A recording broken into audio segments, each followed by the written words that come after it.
ஆ என்ன பாதிப்புன்னு பார்த்தீங்கன்னா, எல்லாருமே கடன் வாங்கி 10 வருஷத்துக்கு, 5 வருஷத்துக்குன்னு வட்டி வாங்கி வச்சவங்க நெலைம, இப்ப ஒருத்தருக்குமே அங்க கடை கிடையாது கோயம்பேடுல. இப்ப எல்லாமே கிளம்பாக்கம் போனோம்னா, கிளம்பாக்கத்துல உங்களுக்கு ப்ராப்பரா கடை வைக்கிறதுக்கான பெர்மிஷனும் குடுக்கல.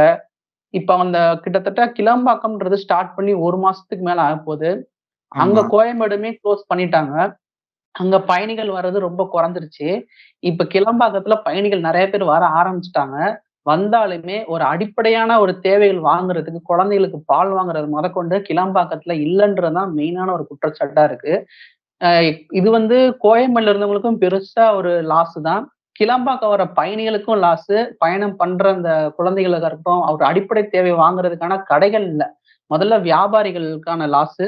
ஃபர்ஸ்ட்டு மெயின் ரீசன் பார்த்தீங்கன்னா, பஸ் ஸ்டாண்ட் இல்ல. அது சென்னை பெரிய லாஸு. 2ண்டு வியாபாரிகளுக்கு பெரியதான ஒரு பாதிப்பு. 3வது பார்த்தீங்கன்னா, அங்க இருக்கிற பயணிகளுக்கான ஒரு மனநிலை